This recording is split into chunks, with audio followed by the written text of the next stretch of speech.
రాయడం, పాటలు వ్రాసి సర్వపరిచి ఆలపించడం. అలాగే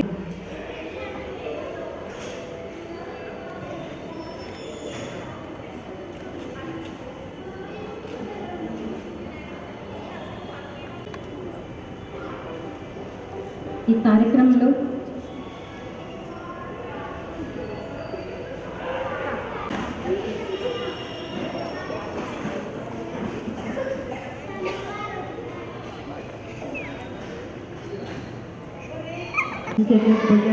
प्रसन्नवदनञ्जाये सर्वविघ्नोपशान्तये अगजाननपद्मार्कं गजाननमहर्निशम् अनेकदन्तं भक्तानां लक्ष्मी आनन्दलक्ष्मी जय महालक्ष्मी आदिलक्ष्मी आनन्दलक्ष्मी जय महालक्ष्मी वरमहालक्ष्मी श्रीधान्यलक्ष्मी श्रीधैर्यलक्ष्मी श्रीधान्यलक्ष्मी श्रीधैर्यलक्ष्मी गजलक्ष्मी संतानलक्ष्मी श्री गजलक्ष्मी संतानलक्ष्मी आदिलक्ष्मी आनन्दलक्ष्मी जय महालक्ष्मी वरमहालक्ष्मी जय लक्ष्मी विद्यालक्ष्मी श्री धनलक्ष्मी सौभाग्यलक्ष्मी श्री विजयलक्ष्मी आदिलक्ष्मी आनन्दलक्ष्मी जय महालक्ष्मी.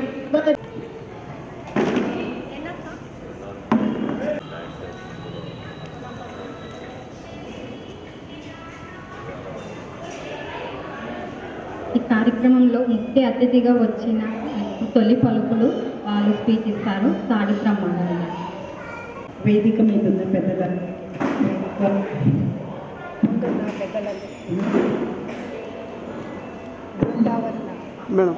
బృందావన వాసులందరికీ, ఇక్కడ వచ్చేసిన వాళ్ళందరికీ నా నమస్కారాలు. నేను ఇక్కడ ప్రొఫెసర్గా వర్క్ చేస్తున్నాను కర్నూలు మెడికల్ కాలేజ్లో. మేము ఈరోజు మనము ఈ నవరాత్రులని రెండవ రోజు సెలబ్రేట్ చేసుకుంటున్నాం కదా. అంటే నా తరపున నేను ఏం చెప్పాలంటే, నవరాత్రులు ఏం రిప్రజెంట్ చేస్తాయి అంటే, దుర్గాదేవి మహిషాసుర మర్దని వధించిన రోజులు కదా. అది వార్ జరుగుతూ ఉంది, అంటే యుద్ధం జరుగుతూ ఉంది ఇప్పుడు దుర్గాదేవికి మహిషాసుర మర్దనికి. ఈ కలియుగంలో దుర్గాదేవి ఎవరు, మహిషాసుర మర్దను మహిషాసురుడు ఎవరు, దాన్ని మనము డిఫైన్ చేసుకోవాలనిపిస్తుంది.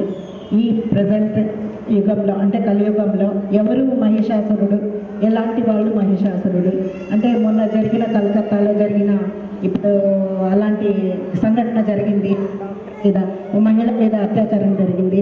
ఇలాంటి సమాజం మన చుట్టూ ఉండే మనుషులే ఈ మహిషాసుర రిప్రజెంటేషన్ కదా. ఇప్పుడు మనకు అనిపించేయడము అంటే రాక్షసులాగా, అంటే రాక్షసుల ప్రవర్తన ఉండే మనుషులే ఇప్పుడు మహిషాసురులు అంతే కదా ఇప్పుడు మనం అనుకోవాల్సింది. కాబట్టి దుర్గాదేవి ఎవరు అంటే శక్తి అంటే మన ఇలాంటి సమాజంలో ఉండే ఇలాంటి వాళ్ళని ఎదురించి వాళ్ళని ఎదురుగా నిలబడి వాట్ ఈజ్ ఎంపవర్మెంట్ అంటే స్త్రీ శక్తి ముందుకు పోవడం అది చేస్తుంది. ఈ నవరాత్రులు అంటే స్త్రీ శక్తి ఈ సమాజంలో రాక్షసు లాంటి వాళ్ళని, అంటే అలాంటి ప్రవర్తన ఉండే వాళ్ళని ఎదుర్కోవడము, వాళ్ళకి ఎదిరించి నిలబడ్డము, అండ్ మీ ఎంపవర్మెంట్ని అంటే మీ శక్తిని చూపించుకోవడము. అంటే దీనన్నీ ఎదిరించి కూడా మహిళలు ముందుకు సాగుతూ ఉండాలి. ఆల్రెడీ జరుగుతుంది ఈ పేట్రియార్కీ సొసైటీలో. అంటే పురుష ప్రధాన సమాజం కదా మనది. ఎప్పటి నుంచో నేను డెలివరీ చేస్తుంటాను. డెలివరీ చేసినప్పుడు అమ్మాయి పుట్టింది అంటే ఒక రెస్పాన్స్ ఉంటుంది, ఇప్పటికి కూడా అదే రెస్పాన్సే ఉంటుంది. అబ్బాయి పుట్టింది అంటే ఒక రెస్పాన్స్ ఉంటుంది. ఎంత ఎడ్యుకేటెడ్ కానీ ఇంతకుముందు అబ్బాయిలు ఉంటే కూడా అమ్మాయికి పుట్టింది అంటే ఒక రకమైన రెస్పాన్స్ ఉంటుంది.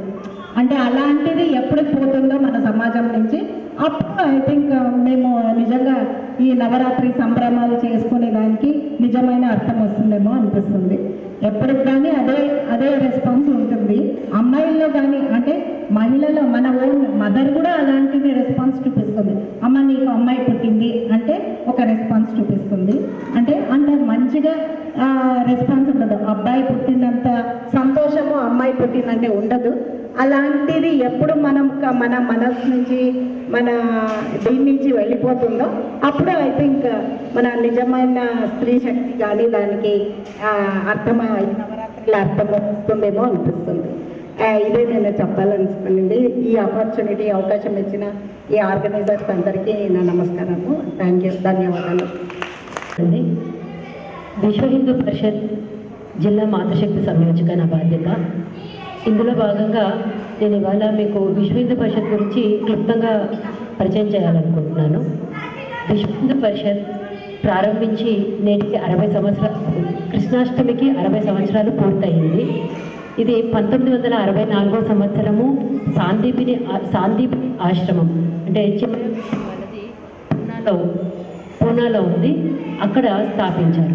అసలు విశ్వ హిందూ పరిషత్ స్థాపించాల్సిన అవసరము ఎలా ఏర్పడింది, ఎందుకు ఏర్పడింది అంటే మనము స్వాతంత్రం సంపాదించినప్పుడు మనమందరము కూడా ఇది మన భారతదేశం ఏదైతే ఉందో అది సనాతన ధర్మం ఆధారంగానే ఈ భారతదేశం ముందు నుంచి ఉంది. మన పైన ఎందరో దాడులు చేసినప్పుడు మన సంస్కృతి సాంప్రదాయాలు ఏవైతే ఉన్నాయో అవన్నీ చాలా ప్రమాదంలో పడ్డాయి. అప్పుడు మనం అనుకున్నాము స్వాతంత్ర్యం వస్తే మన సంస్కృతి సాంప్రదాయాలు ఏవైతే ఉన్నాయో అవన్నిటినీ కూడా మనము పూర్వవైభవం సాధించవచ్చు అన్న ఉద్దేశంతో స్వాతంత్రం వస్తుంది అని చాలామంది ప్రాంతాలు అర్పించి ధనము వాళ్ళ యొక్క టైము వాళ్ళ యొక్క ప్రాణాలు ఇవన్నీ కూడా అర్పించి మన స్వాతంత్రాన్ని తీసుకొని వచ్చారు. ఆ విషయం మనందరం అయితే స్వతంత్రం తెచ్చుకుని 20 సంవత్సరాలైనా కూడా మన వాయిస్ అంటే మన హిందూ సాంప్రదాయం ఏదైతే ఉందో దాని గురించి ఎక్కడా కూడా మాట్లాడడానికి అవకాశం లేని పరిస్థితులు ఏర్పడ్డాయి. అలాంటి సందర్భంలో మనందరికీ తెలుసు హిందువులలో సంఘటితం అన్నది చాలా తక్కువగా ఉంది. అలాంటి సంఘటనను మనం ఒక చోటికి తీసుకొని రావాలి అని అంటే ఒక సంస్థ వల్లే ఇది సాధ్యమవుతుంది అని చెప్పి 1964 సంవత్సరం శ్రీకృష్ణ జన్మాష్టమి రోజు విశ్వ హిందూ పరిషత్ని స్థాపించారు. అంటే అదొక ధ్యేయవాక్యంతో స్టార్ట్ చేశారు. ఏంటి అని అంటే ధర్మో రక్షతి రక్షిత. సో అంటే శ్రీకృష్ణ వారు మనకి చెప్పిన వాక్యమే అది. అంటే ధర్మాన్ని రక్షిస్తే ఆ ధర్మం రక్షిస్తుంది అని మనందరికీ కూడా తెలుసు. కాబట్టి ఈ ధర్మం ఏదైతే ఉందో అది రక్షించడానికి మనవంతు ప్రయత్నం మనం చేయాలి అన్న ఉద్దేశంతో ఈ విశ్వ హిందూ పరిషత్ స్థాపించడం జరిగింది. విశ్వ హిందూ పరిషత్ మన హిందూ ధర్మం యొక్క స్థాపించాలని అప్పుడు అనుకుంది.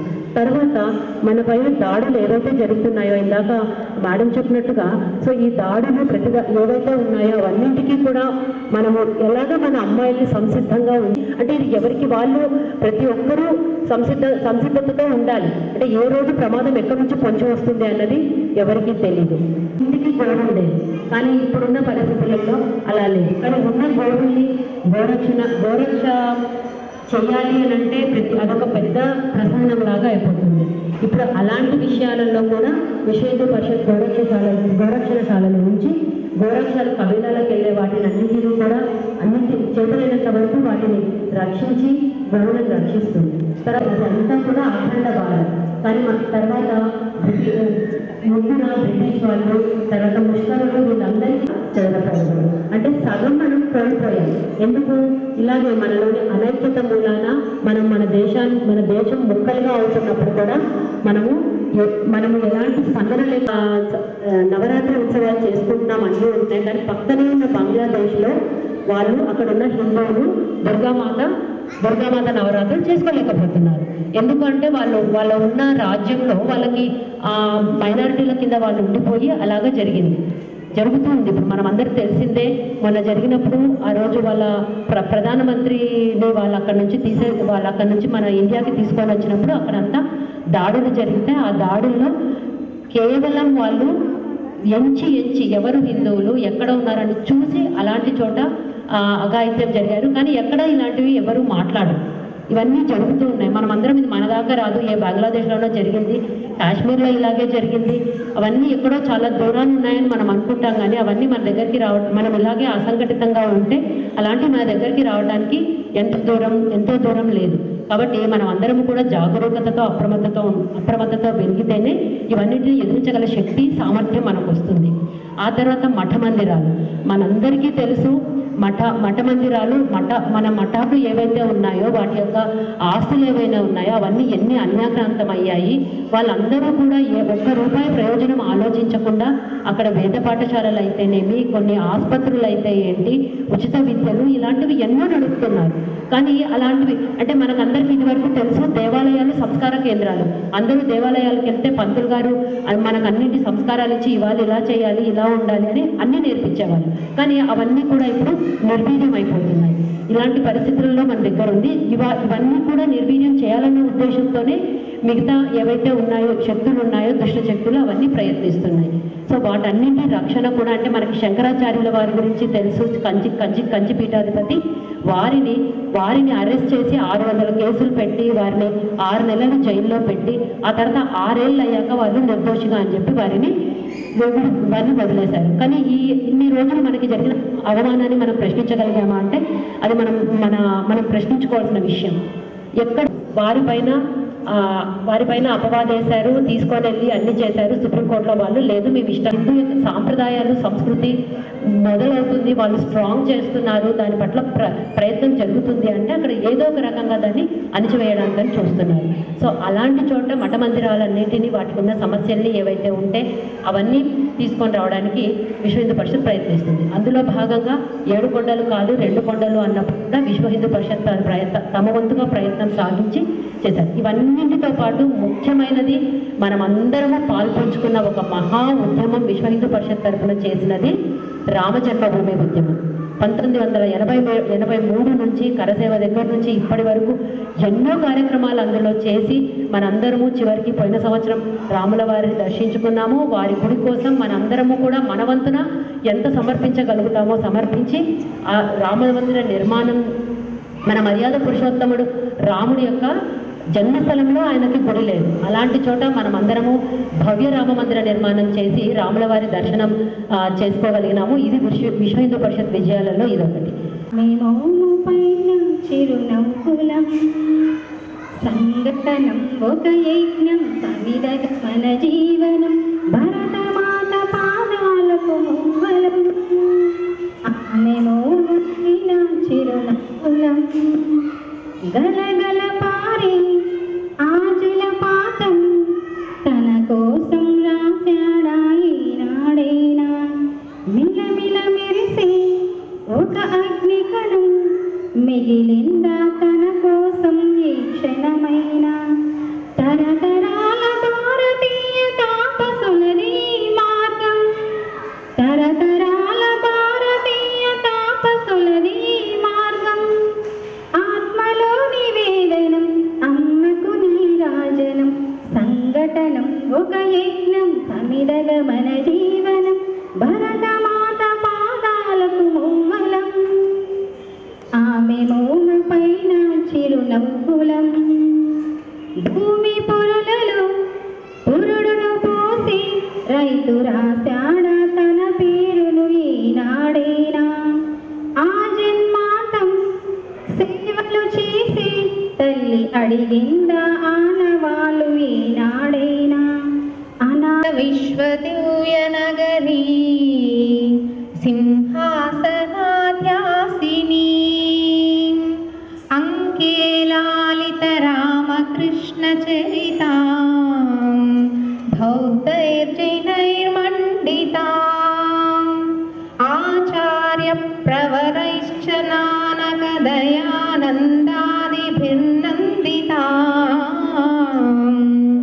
వందే భారత మాతరం సురవరాం వాత్సల్య పూర్ణాం ధరాం.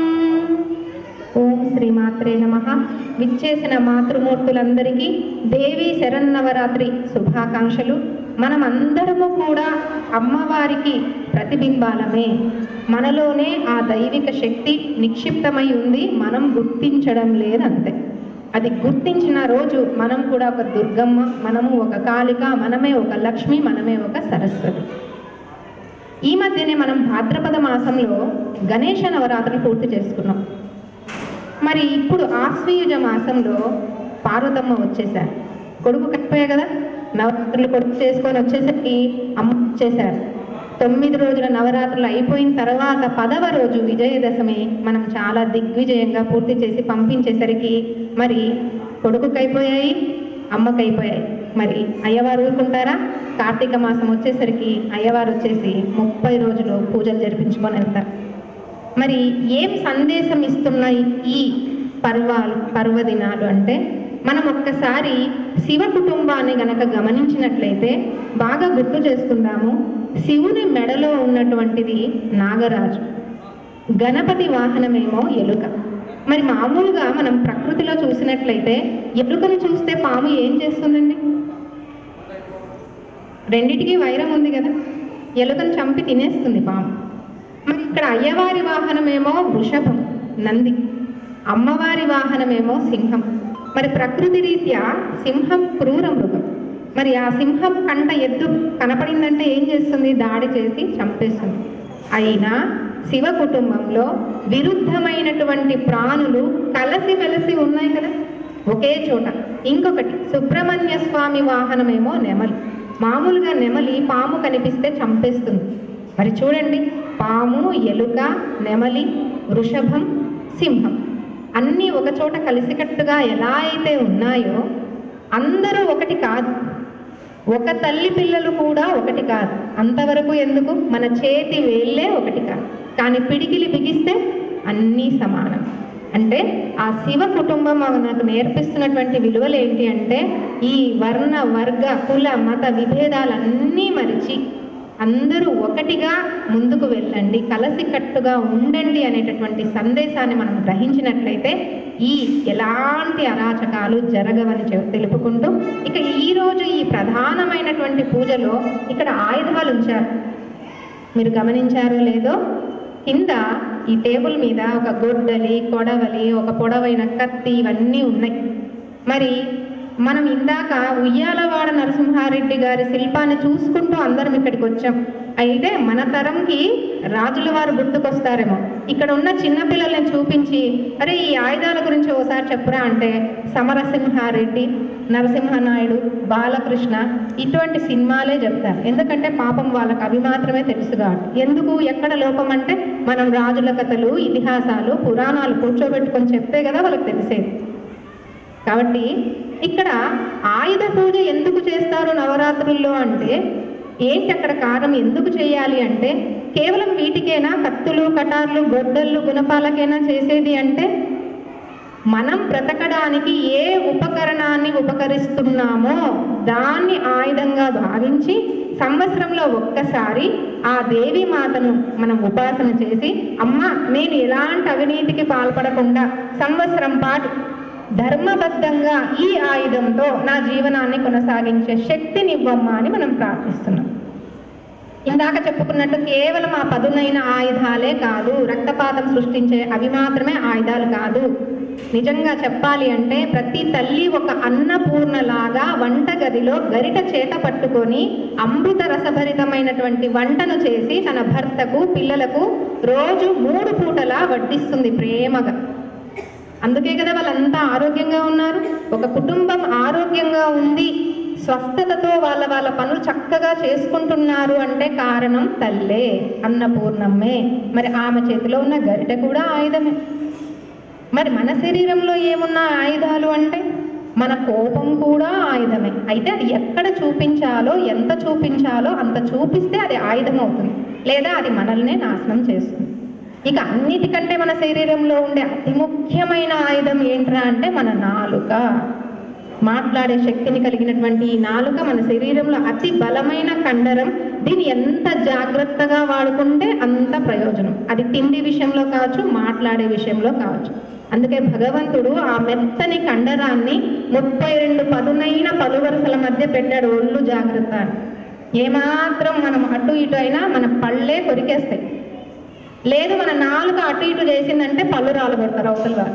అందుకే జాగ్రత్తగా ఉండమని చెప్పే దేవుడు మనకు ఏ ప్రాణికి 84 లక్షల జీవరాశుల్లో ఏ ప్రాణికి లేని మాట్లాడే శక్తిని మనకు మాత్రమే ఇచ్చాడు. కాబట్టి మన ఈ మాట అనే ఆయుధాన్ని, ఈ మాటే ప్రాణం పోస్తుంది, ఈ మాటే ప్రాణం కూడా తీస్తుంది. కాబట్టి విఘ్నతతో మసలుకుందాం, మాట అనే ఆయుధాన్ని చక్కగా ఉపయోగించుకుందాం. ఇక అసలు విషయానికి వస్తే ఈరోజు మన అంశాలు ఇద్దరు ప్రముఖమైనటువంటి రాణి వంశానికి చెందిన దుర్గావతి అలాగే అహల్యాబాయి హోల్కర్. నాకు ఇచ్చినటువంటి అంశం ఈ ఇద్దరిని పరిచయం చేయమని, మీకు ఎక్కువసేపు చెప్పి విసిగించకుండా వీళ్ళిద్దరి గురించి క్లుప్తంగా పరిచయం చేస్తాను. ముందుగా రాణి దుర్గావతి. అసలు ఎవరీమె? ఈమె గురించి మనం ఎందుకు తెలుసుకోవాలి? ఈమె ఒక ఆదివాసీ తెగకు చెందినటువంటి సాధారణమైనటువంటి మహిళ. మరి ఆమె ఎలా రాణి అయింది?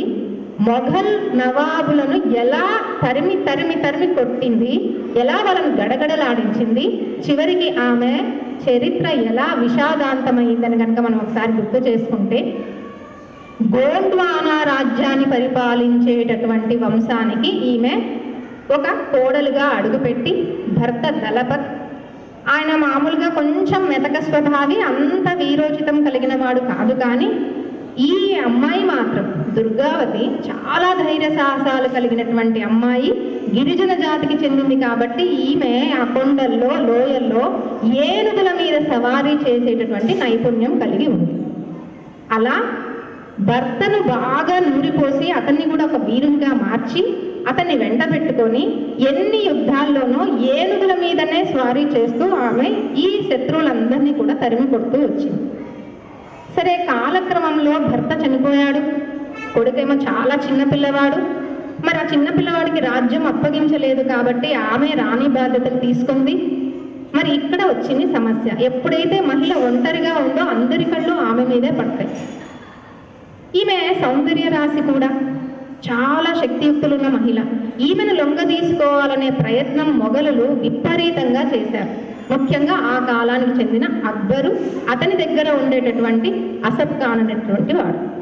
వీళ్ళు చాలా రకాలుగా నయానా భయానా ఆమెను బెదిరిస్తూ వచ్చారు లొంగ తీసుకోవడానికి. ఒకానొక సమయంలో ఒక బంగారు పంజరాన్ని పంపించి, మాకు లొంగిపోయినట్లయితే నీ ప్రాణాలకు ఏమీ కాదు అని కూడా పంపించడం జరిగితే ఆమె చాలా ధీటుగా జవాబు చెప్పి తిప్పి కొడుతుంది.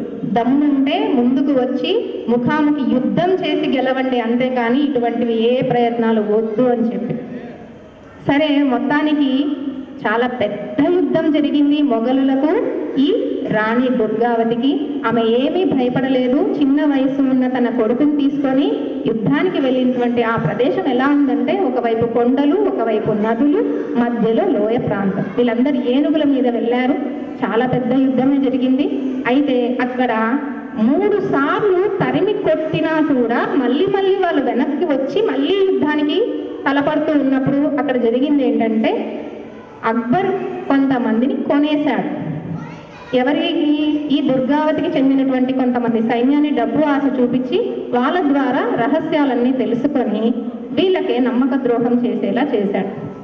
అది ఆమెకు చివరి దశలో తెలుస్తుంది. తను ఎవరినైతే నమ్మిందో వాళ్ళే తన రహస్యాలన్నీ శత్రువులకు చెప్పి ఈమె వాళ్ళకు లొంగిపోయేలాగా చేయడం, ఈమె మీద దాడి జరగడం, ఈమె రక్తపాతంతో ప్రాణాలు కోల్పోయే స్థితిలో ఉన్నప్పుడు ఆమెకు అర్థమైపోయింది, ఇక ఓటమి తప్పదు. ఒకవేళ ప్రాణాలు దక్కినా శత్రువు బ్రతకనీయడు. ఆ జరగరాని ఘోరం జరిగే లోపల తను ఏదో ఒకటి చేసుకోవాలని చెప్పి ఆమె ఒకప్పుడు భర్త ఇచ్చి ఉంటాడు, భవానీమాత పూజ చేసి ఒక ఖడ్గం ఈమెకు బహూకరించి ఉంటాడు. ఆ ఖడ్గంతో తనను తానే పొడుచుకొని ఆమె చనిపోతుంది. ఆ చనిపోయేటప్పుడు ఆమెకు ఓడిపోతున్నాననే బాధ కంటే కూడా నమ్మిన వాళ్ళే ద్రోహం చేశారనే బాధ విపరీతంగా ఉంటుంది ఆమెకి. ఎంత ధైర్యశాలి అంటే, ఆమె పులులను వేటాడాలి, గ్రామ ప్రజలకు పులుల నుంచి ప్రమాదం పొంచి ఉన్నప్పుడు ఒక నది దాటాలి, నర్మదా నది ఉధృతంగా ప్రవహిస్తుంది. సైన్యం తీసుకొని వెళ్తున్నారు నది దాటడానికి. భర్త వెనకాటాడు, ఇంత వరదలో వద్దని చెప్తే కూడా ఆమె ధైర్యం చెప్పి ఏనుగుల మీద ఎక్కి వెళ్తూ ఉంటారు. వెళ్తున్నప్పుడు సైన్య పరివారంలో ఒక అబ్బాయి నీళ్ళలో పడిపోయినప్పుడు మిగతా వాళ్ళందరూ కూడా అయ్యో అయ్యో పడిపోయినాడని చెప్పి చూస్తూ ఉన్నా ఈమె వెంటనే ఏనుగుపై నుంచి దూకి ఉధృతంగా పారుతున్న నదిలో ఈత కొట్టుకుంటూ వెళ్ళి ఆ పిల్లవాడిని కాపాడుతుంది. చెరువులు నవ్విస్తుంది సొంత ఖర్చుతో, డబ్బులు లేని సమయంలో. మంత్రి చెప్తాడు, ఒకవైపు డబ్బులు లేవు, ఈ సమయంలో చెరువులు తవ్వడం అవసరమా అని చెప్పి. కానీ ఆమె ప్రజల కోసం, వ్యవసాయం కోసం ఏదో ఒకటి చెయ్యాలని చెప్పి డబ్బు లేకపోయినా చెరువు తవ్విస్తున్న సమయంలో ఆ దేవి అనుగ్రహం వల్ల ఆమెకు నిధి దొరుకుతుంది. తవ్వుతున్నటువంటి ప్రాంతంలో నిధి దొరకడం, ఆ చెరువులో జల ఊట పడడం, వర్షాలు బాగా కురిసి చెరువులు నిండడం, అంటే ఒక సంకల్పం మంచిదైనప్పుడు ప్రకృతి కూడా సహకరిస్తుందనే దానికి ఉదాహరణ. కానీ మన అనుకున్న వాళ్ళే ద్రోహం చేయడం వల్ల చివరికి ఆమె ప్రాణాలు కోల్పోతుంది. ఆ దుర్గావతి పేరు మీదనే జబల్పూర్ విశ్వవిద్యాలయానికి ఆమె పేరు పెట్టారు. ఒక రైల్వే ఎక్స్ప్రెస్కి కూడా ఆమె పేరు పెట్టారు. మన భారత ప్రభుత్వం ఆమెను గుర్తించింది. ఇక మరో వ్యక్తి అహల్యాబాయి హోల్కర్. ఈమె ఎవరు అంటే ఒక సాధారణ రైతు కుటుంబానికి చెందినటువంటి మహిళ. మరి ఈమె కూడా అనుకోని పరిస్థితుల్లో ఒక రాజవంశానికి కోడలుగా వెళ్తుంది. అక్కడ ఒకరి గురించి చెప్పుకోవాలి, మల్హర్ అనేటటువంటి ఈమె మామగారు ఈమెకు యుద్ధ విద్యలన్నీ దగ్గరుండి నేర్పిస్తాడు. ఈమెను ఒక వీరవనితిగా తీర్చిదిద్దుతాడు. కానీ విధి కాటు వేయడం వల్ల చాలా వెంటనే ఎలాంటి దారుణాలు జరుగుతాయంటే భర్త, తర్వాత మామ, తర్వాత కొడుకు, కూతురు అందరూ చనిపోతారు. ఈమె ఒంటరిగా మిగిలిపోతుంది. మరి ఆ సమయంలో ఆమె నిరాశకు లోనైన సమయంలో తన రాజ్యం కోసం తను మళ్ళీ మనసు గట్టి చేసుకొని, నేను చూసుకోకపోతే ఇదంతా పాడైపోతుంది, శత్రువుల వశం అయిపోతుందని చెప్పి ఆమె బాధ్యతలు తీసుకొని ఒక రాణిగా చాలా చక్కటి పరిపాలన అందిస్తుంది. సరే, రాజులు మన చరిత్రలో మామూలే కదా, ఏంటి ఈమె గొప్పతనం అని అనుకుంటే 82 దేవాలయాలను ఈమె బాగు చేయించింది. ఎక్కడ అంటే మొత్తం భారతదేశం అంతా కూడా. ఇటు దక్షిణ భారతదేశంలో రామేశ్వరం మొదలు, మరి పూరి, సోమనాథ్, కాశీ, మొత్తం భారతదేశంలో. మరి ఆ కాలంలో ఇంకా ఈ పరాయి పాలన సాగుతుంటే కూడా ఈమె ఎలా 82 దేవాలయాలు బాగు చేయించింది అని అంటే కారణం ఈమె ఎవరితో కూడా శత్రుత్వం పెంచుకోకుండా దౌత్య రాజకీయం నడిపి అందరితోటి మంచి సంబంధాలు పెట్టుకుంది. ఈమె పద్ధతి, ఈమె శివభక్తి, ఈమె సంస్కారం, ఈమె నడవడిక చూసి ఎవ్వరూ ఈమెను ఏమీ అనలేదు. అందరూ సహకరించారు. చక్కగా 82 దేవాలయాలు ఈమె బాగు చేసింది. తర్వాత వ్యవసాయానికి, వాణిజ్యానికి ఏమేమి ఏర్పాట్లు చేయించాలో అవన్నీ చక్కగా చేసింది. ఇలా ఈమె 70 ఏళ్ల వయసు వరకు జీవించి ఉంది. మరి ఆమెను కూడా మన భారత ప్రభుత్వం గుర్తించింది. ఇండోర్లో ఒక విమానాశ్రయానికి ఆమె పేరు మీదనే ఏర్పాటు చేయడం జరిగింది. అంటే ఇప్పుడు మనం ఎందుకు గుర్తు చేసుకోవాలి వీళ్ళని? మనకు అవసరమా? ఇప్పుడు ఈ రాజ్యాలు లేవు కదా, రాజులు లేరు కదా అనుకుంటే, ఒక మహిళ, భర్త లేని మహిళ, ఒంటరి మహిళ, కొడుకేమో చిన్నవాడు. మరి ఆ లోయలో తన సైన్యం చాలా తక్కువ. మరి వాళ్ళ ఒంట్లో శత్రువు ఏమో వేలాది మందితో దాడి చేసినప్పుడు ఆమె భయపడో, లొంగిపోయో, శరము వేడో అలా ఏం చేయలేదే, ప్రాణం పోయే వరకు పోరాడింది. మరి మనం ఎలా ఉన్నాం ఇప్పుడు? మనమంతా వాళ్ళ వారసులమే. ఇవన్నీ ఒకసారి పరిశీలన చేసుకుంటే, ఇలాంటి కథలు వాళ్ళకు కూడా వినిపించినప్పుడు వాళ్ళని తలుచుకుంటే వీళ్ళకు కూడా కొంత ధైర్యం అనేది, ఉత్సాహం అనేది వస్తుంది.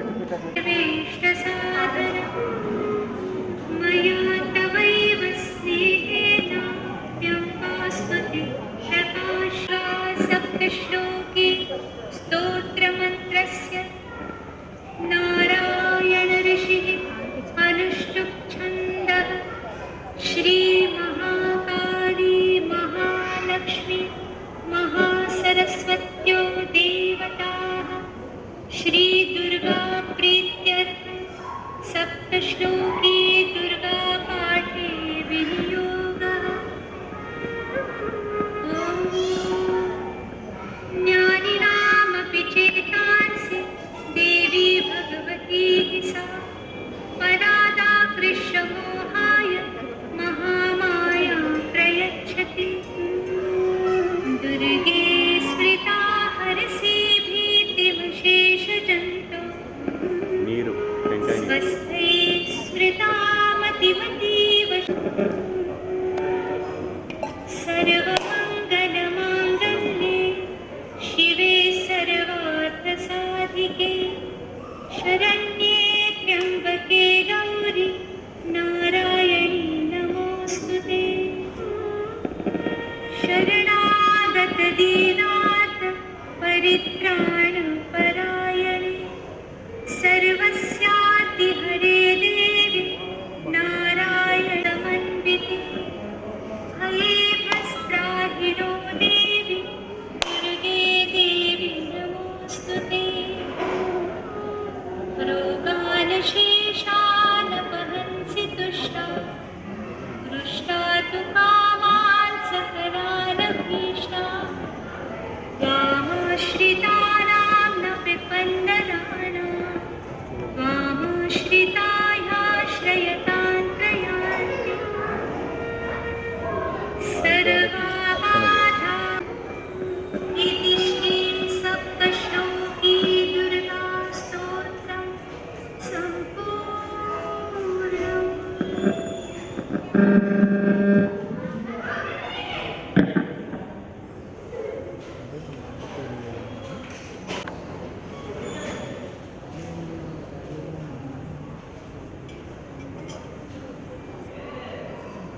ఇంకా బరువు ఉంది.